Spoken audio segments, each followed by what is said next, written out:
Welcome to Mock the Week. I'm Dara O'Brien. Joining me this week are Andy Parsons, Holly Walsh and Russell Howard, Jack Whitehall, Hugh Dennis and Milton Jones.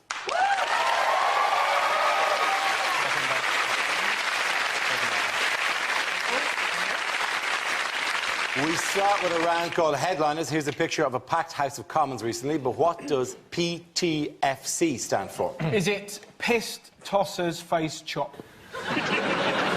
Is it Parliament, too few chairs? Is it in fact just everything that they've spent money on? Porn, televisions, furniture, castles. Is it Perspective Tempts 15-foot cameraman? Is it politicians turn out for free cakes? About the least recognisable man in politics. Politicians try and find Clegg. Or is it they're actually playing a game, pick the fattest Conservative? Is it in fact the new Labour car scrappage scheme? Prioritas Toyotas for Conservatives. Imagine how good that'd be if I managed to say Prius and Toyota. Personally, I drive a Prius. The handling is incredible. You enjoy my new Prius, darling? Yes. It goes 0 to 60. Or is it Performers Try Find Caption?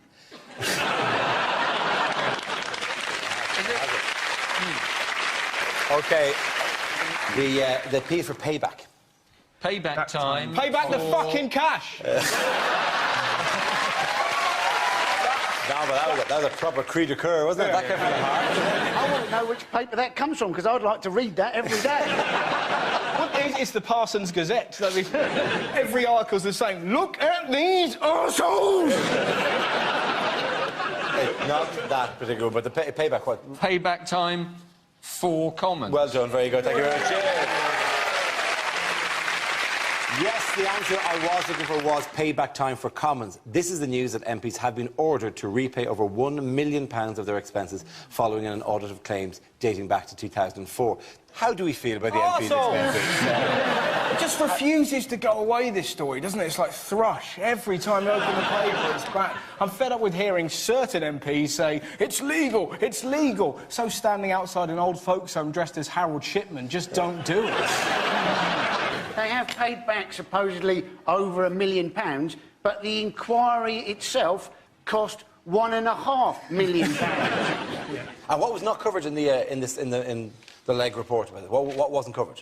Oh, the second houses. Second housing, the flipping of houses. The big story. The thing that people got really angry about, the flipping houses, wasn't in the flipping report. So it's actually just stuff like travel expenses. I mean, there was a league table in The Guardian during the week of the 5 MPs who've taken the most in travel expenses. And coincidentally, it was the MP for Orkney, the MP for the Shetland Isles. And you kind of go, that's probably fair enough. My favourite expense without doubt, there was one MP that allegedly claimed £5 for stationery.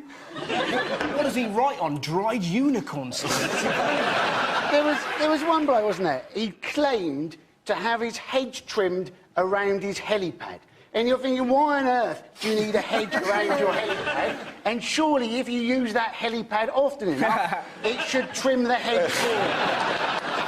What annoys me, though, as well, is the way that they kind of thought that we'd, like, forget about it. It's like, we're not. Screw them. Every single one of those, like, greedy bastards use their expensive claims to pay for, like, tennis coaches for their wife who's getting screwed into oblivion behind their own back, or the school fees for their posh, yuppie daughter, Tara Misalata, who got a Porsche before she hit puberty, and completely and utterly neglect the lives of their sons that have failed performing arts degrees and use fleeting panel show appearances as a desperate cry for help. What was Cameron's response, by the way, to it? It's awful, it's bloody awful. It's an absolute disgrace, Well, he had to tone it down, because he also was tied by the same rules. Yeah. Only a little bit. But the thing is, you can't have Cameron sort of lecturing us about money, because he's so posh. When he was little, he didn't have an Action Man, he had a Gurkha. He said that it was out of order for Brown to complain about the expenses, because Gordon Brown cannot reform the institution because he is the institution. Which is meant as a bit of a zinger, but if anyone ever said that, I would be around number 10 in my pants going, am the institution. Yeah. Are you the institution? Oh, you're not the institution. I am the institution. Who's the institution? I'm the institution, yeah. How's Gordon Brown preparing for the election? He's been Kit eating Kats, 9 isn't it? bananas. 9 bananas. Nine bananas. Whoa, sorry, here, yeah. First off, he had a Kit Kat obsession. He's replaced the Kit Kats with bananas, which I think is a great shame. Because Yeah. Kit Kats, he's getting a subliminal message that we all want him to have. Have a break. I think being photographed eating fruit is a bad idea because that immediately alienates your Scottish voters. The thing about bananas, though, isn't it, is it's supposed to convert into serotonin, which makes you happy. Now, he has 9 bananas a day. Imagine how miserable he would look if he wasn't eating those bananas. Presumably he likes bananas so he can fit one in sideways to make it look like he's smiling. What Gordon Brown, though, is doing with the bananas, he's cutting them up very, very fine, then cooking them in oil. I said to him, listen, mate, you're frittering your life away.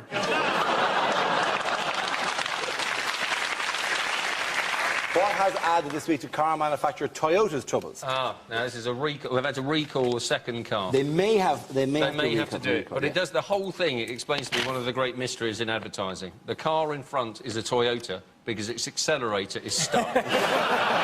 I'd imagine a better ad now would be the car behind you is a Toyota. I'd get out of its way. The other day, right, when I read the headline, faulty Toyotas recalled, I was like, brilliant. That's my favourite Japanese sitcom. Toyota owners have been That's a told... good joke, come on. 40 Toyotas.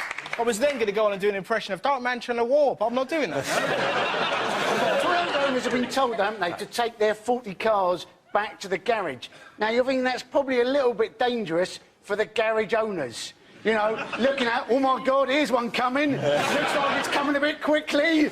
Quick, behind the wall, behind the wall. Yeah, if the garage you're bringing it back to is called Cliffside Motors. They said as well that if you take it back, they can fix it in, like, half an hour. Yeah. I always get worried about how easy they can seem to do these things, because it really scares me. Like, I was on a plane the other day, and I was sat on it for, like, half an hour, and after half an hour, the guy came on the PA system, he was like, don't be alarmed, in a couple of moments, the cabin's going to go quiet whilst we kill the engine before we then reboot it to try and fix the system. I was like, great, I'm on a little metal bird that's about to travel through the air, and the way you plan to fix the current problem is by switching it off and switching it back on again. It's not a PlayStation. Make up some technical shit, and that'll reassure me. Like, I was half expecting them to say, oh, yeah, it's going to be a couple of minutes more whilst we send the co-pilot out on the runway to see whether smacking it on the side will work. Actually, and it's a good point. I mean, how can it be fixed? You know how it can be fixed? Yeah, you need a shim. It needs a shim, you're absolutely right. But, like, look at it. Look at the size of the shim. Wow. Right? And that's like, it's not like a chip or anything. That is just a small piece of metal. It's like, that would clearly in a bag somewhere in the factory. And they went, hey, what are these for? Are they part of it? Are they a thing? I don't know. Great. Don't ask any questions, Terry. I'm really helpful. I'm pleased as well that my granny is going to be fine with this, because she's one of those women. She's quite old-fashioned. She refuses to have any Japanese electronic equipment or anything in her house. And I asked my granny about this the other day, and I said, oh, is that because of the war? She said, no, she's just a massive racist. It is, though, isn't it? There was lots of column inches spent on what do you do if your accelerator's stuck. And apparently the thing to do is to put your foot on the brake pedal. Yeah. Who would have thought that? Like, The thing to do is the handbrake. We've all done that when you've got a crappy old car. Just whoa, and we're cooking. Yeah. And, Nothing worse when you're still accelerating and holding your handbrake. I used to own a Toyota years ago, and I remember once I was driving along eating a marshmallow, and all of a sudden my airbag deployed. And in that moment, I thought I'd become really, really small. At the end of that round, the points go to Jack here in Milton. Our next round is called Newsreel, replaying a recent piece of footage featuring people in the news and asks you to suggest what might be being said. This week's clip features Peter Mandelson. Well, welcome, Lord Mandelson, to the new Labour election HQ. We've got everything that you asked for. We've got an area for phone polling, we've got an area for leaflets, we've got an area for envelope stuffing, and, of course, we have begun work, as requested, on the machine. Oh? The machine? When will it be finished? Well, we just started the installation. It should be ready by the middle of next month. Ah, as soon as that. That's beyond my wildest imagination. Just one question, though. We're not quite sure. You know, what is the machine? The machine? Yes, we never built one, so, you know, what exactly does the machine... Let me explain. The machine. Soon my enemies will be rounded up and fed into the machine. It will suck their brains dry, and I will be the most powerful politician in the world. It's just a machine for sucking dry the brains of politicians. Is that how... Yes. And this is where I will watch it from. Revenge will be mine, Harry Potter. Are you going to put glass in this? Only I don't want to get splashed. And well done, Hugh.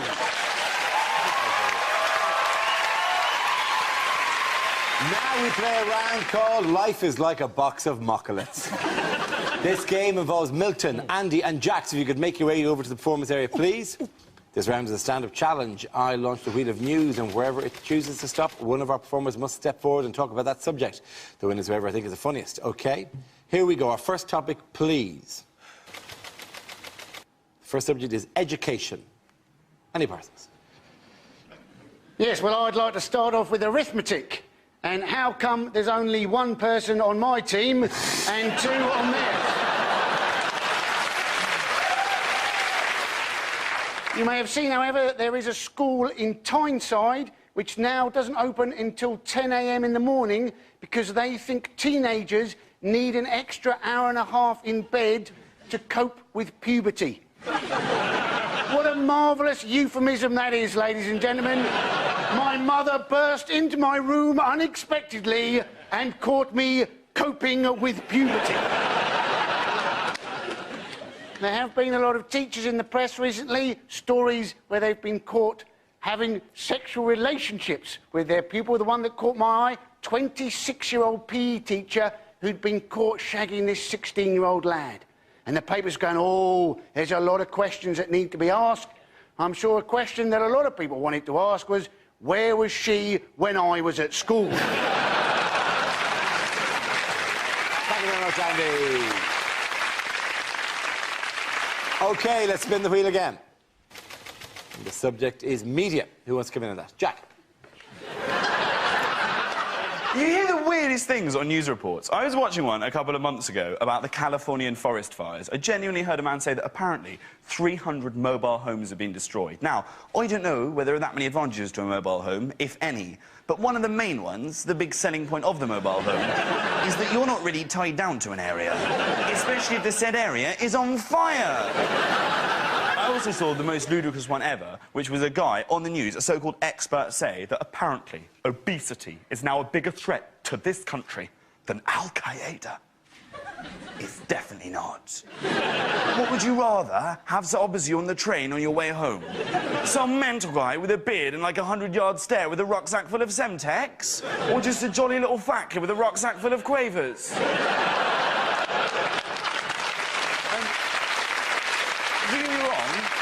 That's not me, like, belittling obesity, because actually my mum has quite a lot of issues with her weight. She uses those dieting pills, although I did have to point out to her the other day they don't work if you butter them. Thank you very much, Jack. OK, Milton, let's see what you've been left with. Let's spin the wheel. And the topic is travel.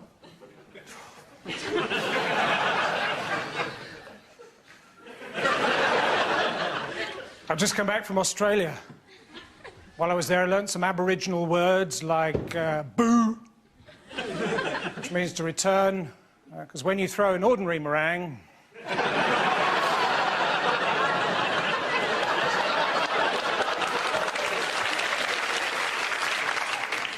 I didn't think much of the film on the plane coming back from Australia. It turned out to be a 24-hour animation of a plane travelling from Sydney to London.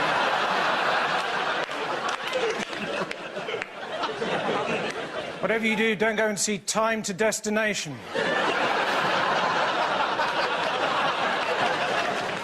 Italians, slanty little eyes.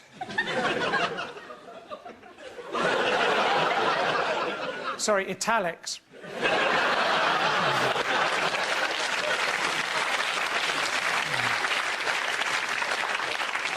Just come back from Dartmoor, where I spent 3 days shooting at life-size models of Sarah Ferguson and Princess Diana.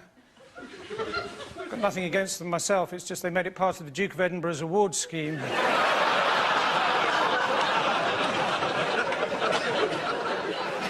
I've just come back from Russia. Always wanted to go out with a Russian girl, because in my experience, inside every Russian woman, there's another Russian woman.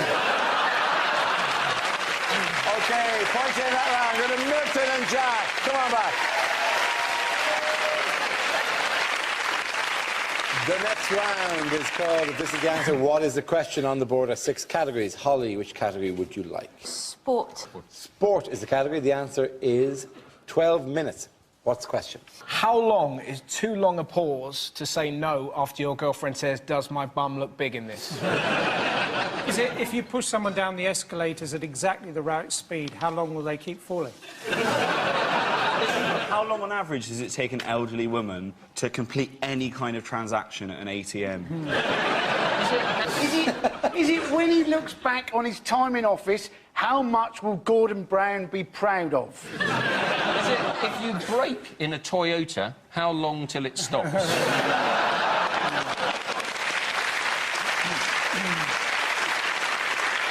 Is it after how long of watching Paddy McGuinness's new dating show, Take Me Out, did I pray that the title had literal connotations? Is it how long after the wedding ceremony did Paul McCartney think, I've made a mistake?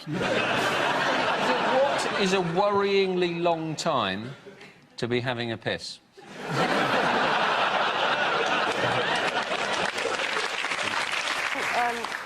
What is the longest John Terry has kept it in his pants? Is it a million miles? It's the time it took Fabio Capello to tell Terry that he'd been sacked. That's exactly it. Thank you very much, Russell. The question I was looking for was, how long did it take England manager Fabio Capello to sack John Terry as captain? This is the news that during a 12-minute meeting, Terry was relieved of his captaincy and has been replaced by Rio Ferdinand. Was it the right decision? Yes. OK. Capello does come out of it well, doesn't he? I like the way he demanded that he wear a tie. Like, the meeting was held up because he wasn't wearing a tie. Yeah. You can do anything you like in the England squad, but only your sex can be casual. The meeting was a bit like a speed date, wasn't it? One of them was being very critical, the other one was sensing rejection, and they both left without getting a shag. Do you think Fabio missed a trick, though? You go, who is the new England captain? He should have gone, his name is Rio, and he dances on the sand.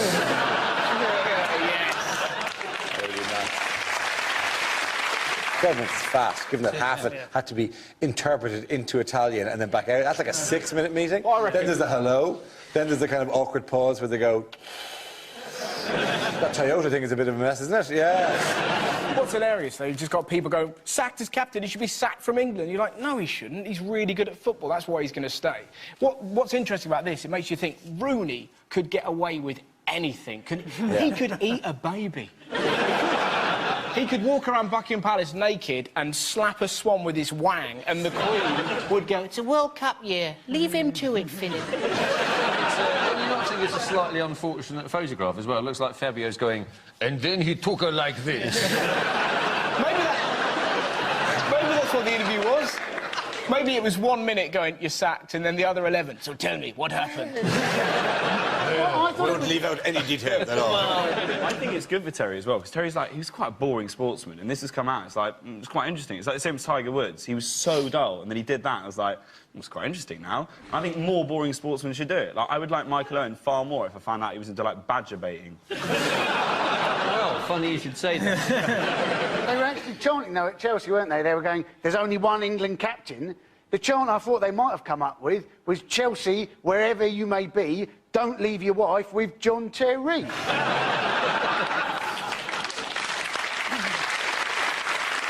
It's pretty funny, though, isn't it? Do you know what I mean? The idea that they've got rid of Terry because he's morally reprehensible and replaced him with Rio? That's like swapping a pit bull for a staffy, isn't it? They've replaced a guy who shagged around on his wife with a man who's currently banned for violent conduct on the field for elbowing another footballer in the head. And the vice-captain just got cleared on an assault charge for punching a guy who he thought was attacking him when the guy was actually recoiling from being punched in the face by one of Gerrard's friends. Or you could have got the guy whose marriage broke up, or the could have guy who went to the prostitute. Really, you shouldn't be picking your captains on a moral ground. See, it must be like a prison yard or something like that. And when they're like, Theo Walcott in the middle of all that, they're going, what would you do? And he went, I just want to play football.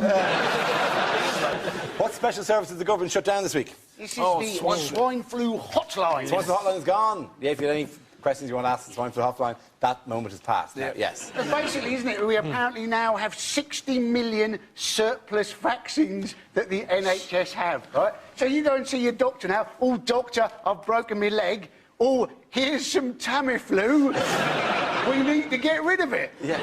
I'm going to miss it so much. I loved having fun with, like, swine flu. But the best is when you're on the tube, because if you coughed, anyone was just like, oh, God, we're going to die. And everyone got really nervous and got off at the next stop. Like, even the Muslim extremists with the backpack were like, screw this shit, I'm out of here. I fantasised about that. When it first came out, I was thinking, how much fun would it be to go to the doctor's just holding a pig wearing a sombrero? Imagine, you get seen straight away. He's feeling snuffly.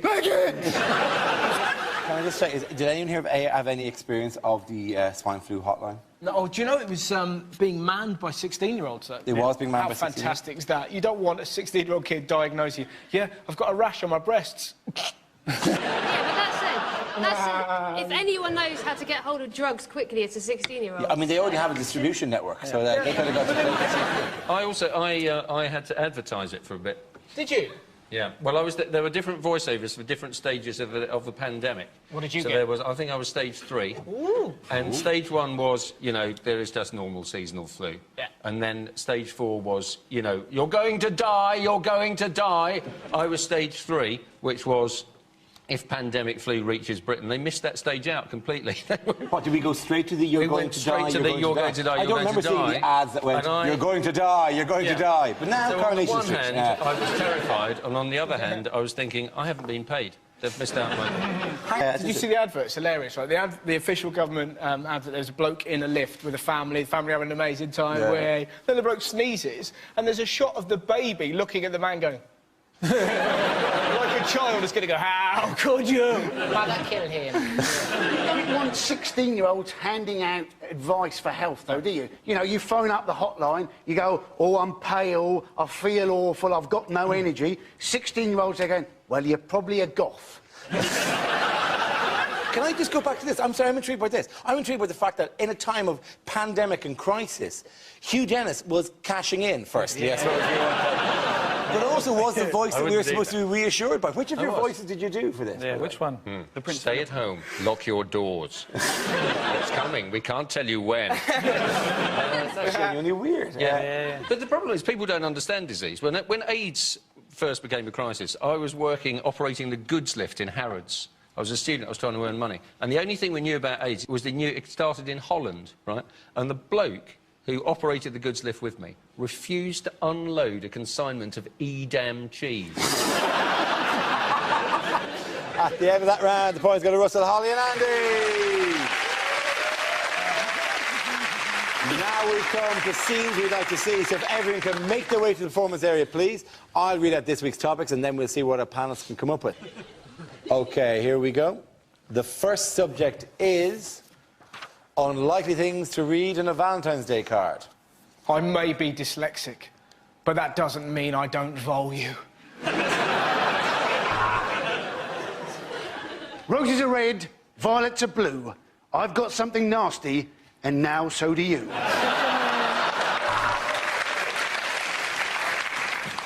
You make me so hot, I can't stop thinking about you. Lots of love, Mum. Happy Valentine's Day on this 24th of February. Love, Royal Mail. You're the perfect person for me. Pissed and gagging for it. Be my Valentine or die in a well. I love your eyes, I love your nose, I love your smell. Why must you be a Labrador?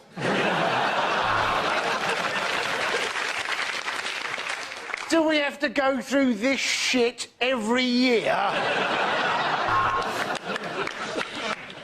You make my pants hot. Yours, Omar Farouk Abdul Muttalib. To my darling wife, roses are red, violets are blue. Valentine's Day is consumerist bullshit. Now, haven't you got some ironing to do?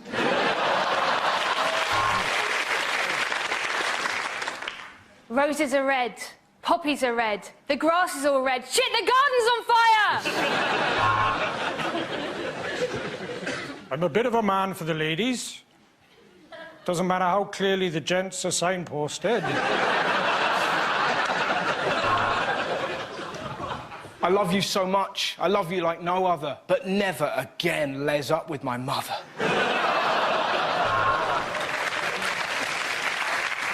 Life with me, baby, is like a roller coaster. It's got a weight restriction. There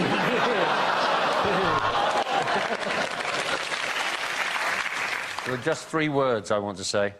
Dream on, bitch. OK, next topic is unlikely things to hear in a science programme. 1643. The cold air balloon is invented. But it doesn't really take off. For Einstein, it was easy to choose a DJ name. He would be MC squared.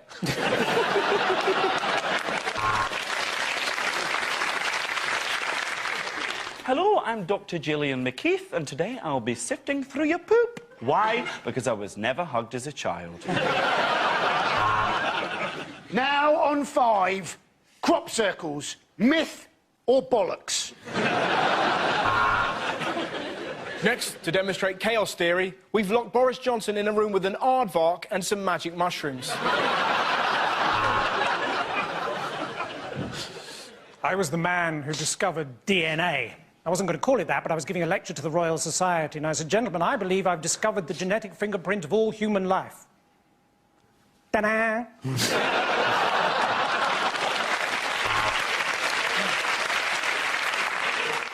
I've been Richard Dawkins. Good night and God bless. Shit!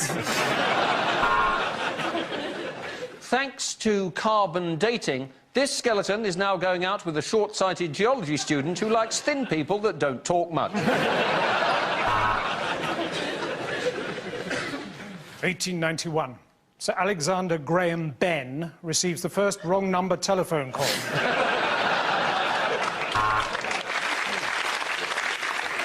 He realised that this equation was going to take him absolutely years. So he switched to a media studies course, which was a piece of piss.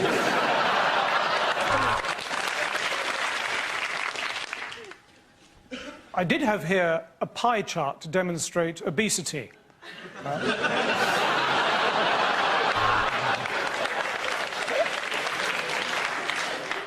Apart from the human, the only animal to enjoy having sex is the dolphin. I had to shag a lot of animals to find that out. I'm a meerkat, she's not lying. Tonight we'll be discussing molecular science. Our guests are Sir Patrick Moore, Robert Winston and Dappy off of N-Dubs. With their tiny arms, could the T-Rex self-pleasure? Let's find out in another edition of Wanking with Dinosaurs. At the end of that round, the points go to Russell, Holly and Andy.